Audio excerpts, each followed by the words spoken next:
Hey, this is Jared of Cynautical. My podcast is on alternative health and wellness.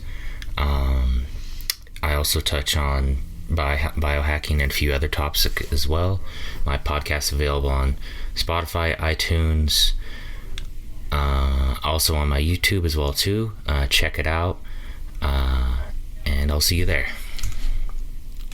This week, a supposed well-known female figure or physique competitor was booked for possession of steroids, various forms of anabolics. I can't say I'm surprised.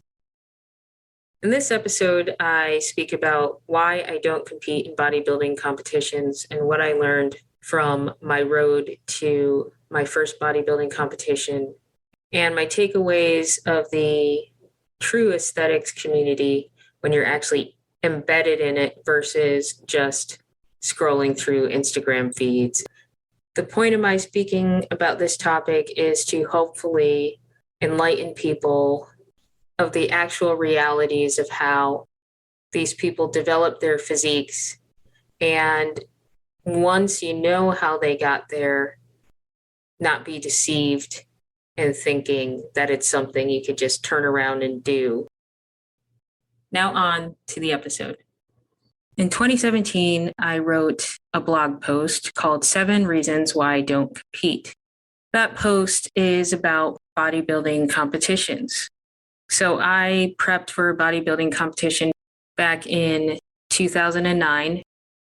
I learned a lot from my experience doing that. So when I say compete, it's all focused on bodybuilding competitions, physique competitions.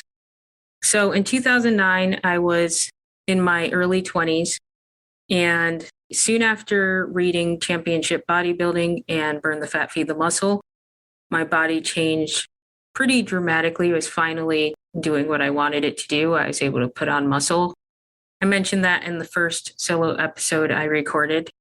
And so I decided I would compete in a bodybuilding competition because at the time, I didn't realize that much of the fitness industry was geared toward aesthetics training. I didn't know things that I later on learned about bodybuilding that I no longer practice myself. So when I decided to compete, I set about a 4 to 5 month period in which I changed my training.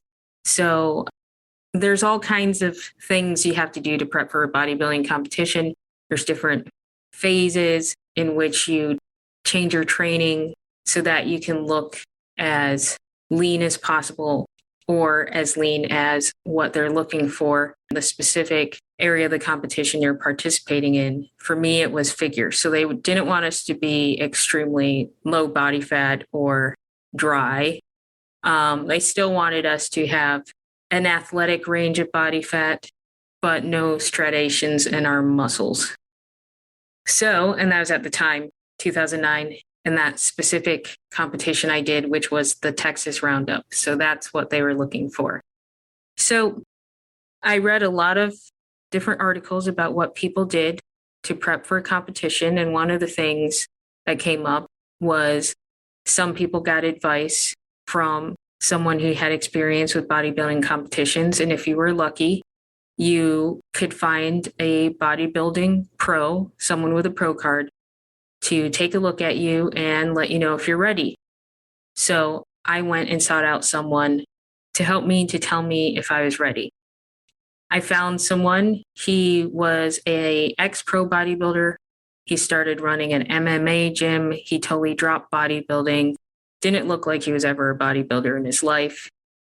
But, he advertised himself as someone who prepped people for bodybuilding competitions. So the moment I got there, our very first session, he asked me, "Are you going to do this naturally?" And I wasn't familiar with why he would ask me that question. So I just smiled and I said proudly, "Yeah, I'm going to do it naturally." Like a total newbie or a total naive person. And he just said, "Well, just so you know, the winners aren't going to be natural." So that was the first enlightening moment. And when we got to the workout, the whole time it was as if he's making these faces at me. I wouldn't say faces of disgust, but as I said, he was a former bodybuilder, and it was as if he frowned upon the activity at that point, but it was another income stream for him, so he did it. So he basically treated me like I was some ditzy gym bunny who didn't know anything. At that point, I had been a personal trainer for about 4 to 5 years, and I trained myself up until that point, and I trained numerous people. And the training he put me under was ridiculous and unsustainable, and it would injure me very quickly. He had me doing high reps at a super fast speed of squats. He would have me add 10 to 20 pounds to a barbell during one session, as if my body is going to make the adaptations to handle that much extra weight in one session. It was ridiculous. It was like he was taking advantage of what he thought was a naive, dumb gym bunny. So I only did 2 to 3 sessions with him, and I was done.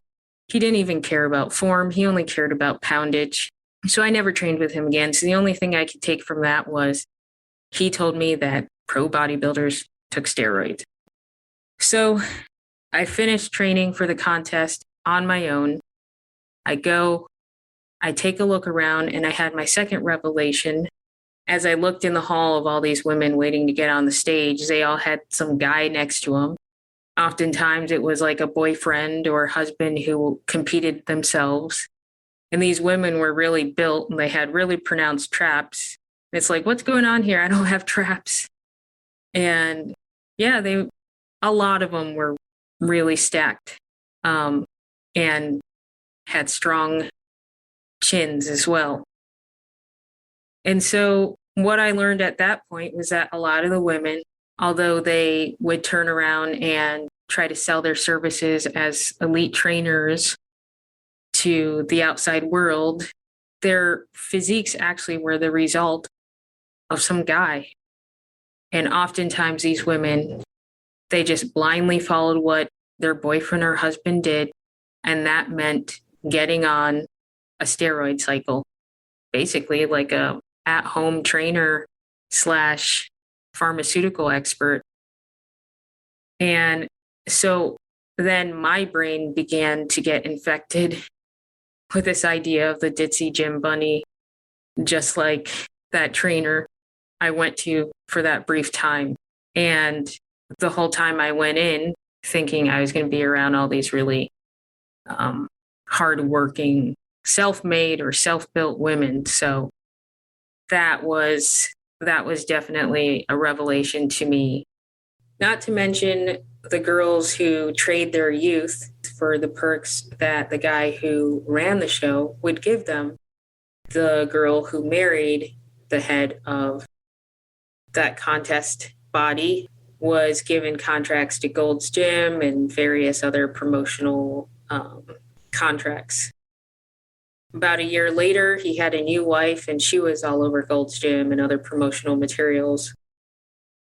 Then lastly, just to wrap this up with the whole aesthetic industry and the deception they try to sell to people, when I focused on fitness modeling over competing, a once famous YouTube star who has since confessed to taking steroids and has now turned full hippie yogi had a group of us participate in one of his workout series, and he later on began dating one of the girls and gave her her own YouTube channel. Mind you, the girl he selected to be the face of fitness cried during push-ups, which is a very basic exercise. At the end of the day, she was just some early 20s girl who wasn't overweight, and she wore workout clothes that accentuated her natural slender build. She wasn't an athlete. That was obvious. So again, when you see these aesthetic models or these supposed fitness icons, and you actually believe they're fit just by looking at them, I would be skeptical. If you see a bunch of still pictures and they don't show themselves working out, or if the only workouts they do are extremely basic stuff, or if they can't even squat without a butt wink, then I would be skeptical. In addition to taking steroids and whatever other stuff people take, they can also get body treatments. They could take injections that make the butt look bigger. They can get all kinds of stuff. If these people can't do push-ups without crying or pull up at all, and if they still don't have a basic squat mastered, you probably shouldn't be looking up to them for any kind of fitness advice.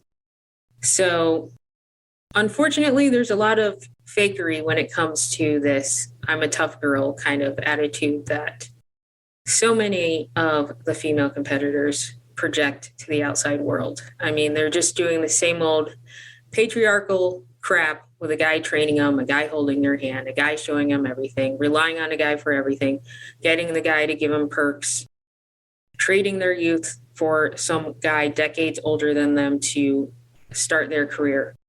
And none of that was something I was interested in and something I think people should still do in this modern world. But nonetheless, it's entirely normal in the bodybuilding community. So unfortunately, I did get infected with that negative idea of the female bodybuilding, physique, figure competitors. And I thought about how I listened to Heavy Muscle Radio and how one of the hosts, her boyfriend trained her. He was a pro bodybuilder. They even talked about him getting her on a cycle. And I just started seeing that everywhere. And then I started getting angry because I was previously following their routines. One of the women had a really sketchy routine that made no sense, showing how you could develop your glutes. And all she did was put a treadmill on like 10% incline and did like a duck walk. And I know for the body she had, there is no way that's how she developed her glutes. You need progressive overload, you need poundage. You're not going to be doing a duck walk on a treadmill and suddenly you have these massive, well-developed glutes. So I started to get disappointed and I started to see the deception, the drug use, and also the deception in these claims of being an expert and empowered and all this other stuff. And got to the point where I was so annoyed, I even made a gym tank that said, I don't need a man to babysit me at the weight rack. And it was funny because when I wore that to the gym and there were women training with their boyfriend or husband or whoever it was, they would slowly separate, which was hilarious. So that culture's there. It's prevalent. So going down the list of why I don't compete in bodybuilding competitions, one, I've never liked pageants. And it was kind of surprising the mixture of iron, weights and prima donnas. And I realized that it's not to be tough, it's to have an edge, to have this image of being really fit and sexy and, having an edge over a woman who doesn't have well-developed legs or glutes, but it's not so much about the strength element from what I observed. It's about looking good, but not necessarily actually being athletic and capable. There are plenty of people in bodybuilding, men and women, who can't even do a pull-up, which is a basic exercise. So I don't like pageants. The other element of bodybuilding contests that I don't like is the dieting is unhealthy. So pre-contest, specifically, there are different ways to get really lean. There's definitely an exaggeration of, a year-round bodybuilding style diet. I don't really have much of a problem with bodybuilding diets. I still eat pretty much the way I did back then in 2009. However, I would never eat a pre-contest way, whether it's carb cycling, doing things to dry out, like you drink so much water a few days before a show and then you cut out, you have as little water as possible the day of the show. Some people, I think I recall some people, well, definitely they take diuretics, and I believe some were taking alcohol to help them dry out. And then they did that while they were dehydrated, and then passing out is not uncommon. People having to go to the hospital is not uncommon the day of a bodybuilding competition because of the practices they take on to look dry on stage. When I was younger, if you've listened to my prior solo podcast, I did have 2 eating disorders, so I refused to do any type of extreme dieting. Instead, I'd rather follow a form of eating that I can continue on for life. Number 3, competing is expensive. So first you have to pay to compete. Okay, so it's not based on how good you look or anything like that. You have to register to compete. You're often encouraged to register to compete in multiple divisions. Now, once you're actually there, getting ready to compete, it's like the day before. I don't know if in some competitions you have like 2 days before the contest in which you meet with the people who are running the show and you see other competitors. But at my particular contest, you were there the day before, and they had these forms for the division you'd compete in, and they would encourage you, hey, you look good to do this. Oftentimes they might be lying, but they want you to pay extra to compete in different divisions. So keep that in mind. Now, bikinis can be really expensive, anywhere from $500 to $1,000. Now, I was a broke single mom, so I spent $50, and supposedly the judges can tell that. If you ask me, all the bikinis look extremely tacky, and so do those see-through high heels. But, it costs money, apparently. Number 4, competition prep is time-consuming. So I was a broke single mom, and I had to do 2-a-days for quite a while to prep for the competition. I remember my brother was in town, and he kind of put it in perspective when, I don't recall his exact words, but I think he said it was like vain. And I didn't even think of it that way because I was in my early 20s and I thought I was being productive. I thought I was accomplishing something. So I didn't see it as vain. I thought I was actually an athlete by just prepping to stand on the stage. But yeah, that brought it into perspective. And I haven't had a crazy training schedule since then. And it really doesn't make all that much of a difference, especially, I suppose, at the figure level. Maybe if I was at the bodybuilding level and I had to get extremely lean, it would make all the difference. But I found that even if I don't do 2-a-days, my body is still fairly close to I could compete in probably 2-3 months at the stage I'm at right now. And I could definitely go to a photo shoot and look fine. So doing all that extra work wasn't really giving me much of an edge on the day-to-day basis. So there's no reason to do that type of time-consuming training unless you're competing, which I don't do. So one of the big takeaways is bodybuilding competitions are breeding grounds for insecurity, and they could lead to steroid use and other pharmaceutical shortcuts in pursuit of winning. I already touched on that a bit. When the first question the trainer I went to was, are you going to do this naturally? So when you go to a bodybuilding competition to compete, you're going to see people who literally look like superheroes. And unless you look like that, you're going to feel like crap, even if you accomplished a lot to get your body the way that it is. While you're there, you feel this strong desire to look like that, especially if that's your thing, especially if you like muscle. So after that competition, I felt a strong desire to look like the people who won. And while I was working as a trainer, I'd have my clients sometimes say, oh, I want to look like this one and that one who was like in some bodybuilding magazine. And then I would feel a little pull to like, how can I get like that? Maybe I should try something. So it becomes easy to dismiss not just the work you did for your physique, but actually your health, because taking those pharmaceuticals and steroids or other anabolics can destroy your health. And if your pursuit is health and fitness, well, pharmaceutical shortcuts and anabolics aren't going to get you to health and fitness. It's going to give you the reverse. So there's that deceptive practice again with people seeing these supposed fitness people, and a lot of times internally they're not fit. Number 6, bodybuilding places aesthetics over functionality, mobility, and lifelong health. I already covered lifelong health in terms of pharmaceuticals and anabolics and crazy diet practices to compete and mental health issues, insecurities. And so as far as aesthetics over mobility and functionality, I remember prepping for my contest. I read what different physique and figure competitors did. And I remember one famous competitor describing how she would train her shoulders more than her biceps, so she could purposely get like a V taper look. So she'd have bigger shoulders. Her biceps would be a little bit smaller.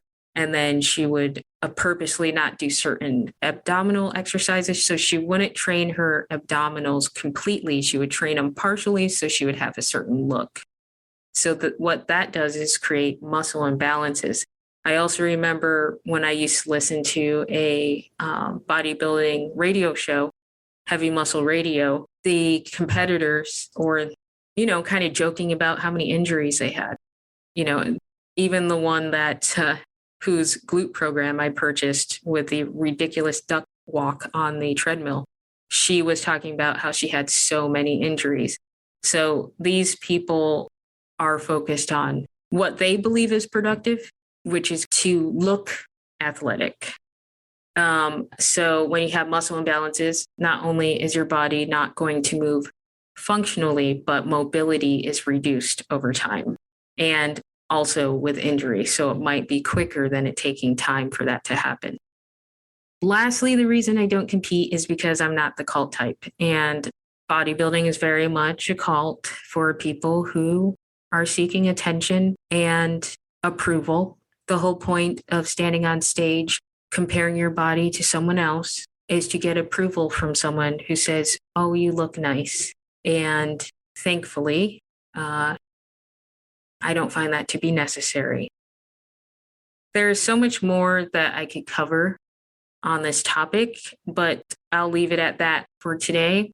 Please do go over to my website, lafit.com. That's LLAFIT.com, and read the entire post of 7 reasons why I don't compete. It was written in 2017. Don't pick on me for anything, but it's the whole list of the reasons I don't compete in bodybuilding competitions, and I don't participate in bodybuilding as my primary form of training. If you enjoyed this episode, please subscribe and tune in regularly to your primary podcast platform or any main podcast platform to listen to more episodes.